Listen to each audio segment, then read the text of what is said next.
আজকে আমি আপনার সাথে শেয়ার করব গার্মেন্ট শিল্পের উন্নয়নে গুরুত্বপূর্ণ ভূমিকা রাখা একটি প্রতিষ্ঠানের তথ্য। এই প্রতিষ্ঠানটির নাম হচ্ছে বিজিএমইএ। ঢাকায় এটি 1983 সালে প্রতিষ্ঠিত হলেও 1986 সালে চট্টগ্রামের আগ্রাবাদে অস্থায়ীভাবে এটির কার্যক্রম শুরু হয়।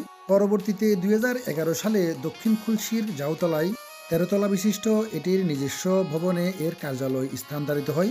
এটির মূল কাজ হল সরকারের কাছে নীতিগত সমর্থন, সদস্যদের পরিষেবা প্রদান, শ্রমিকদের অধিকার নিশ্চিতকরণ এবং কারখানায় সামাজিক সম্মতি নিশ্চিত করার মাধ্যমে পোশাক শিল্পের প্রচার ও সহায়তা করার জন্য নিবেদিত প্রাণ। পোশাক তৈরির কারিগরিক সক্ষম মানব সম্পদ উৎপাদনের লক্ষ্যে এই সংগঠনটি চট্টগ্রামে 2022 সালে Chittagong BGMEA university of fashion and technology প্রতিষ্ঠা করেন। বর্তমানে এই বিশ্ববিদ্যালয়টিতে গার্মেন্ট শিল্পের সাথে সম্পর্কিত প্রায় 60টি বিষয় রয়েছে, যার মধ্যে 6টি 4 বছর মেয়াদী এবং একটি 2 বছর মেয়াদী। তাছাড়া এখানে 6 মাস ও 1 বছর মেয়াদেরও ডিপ্লোমা রয়েছে।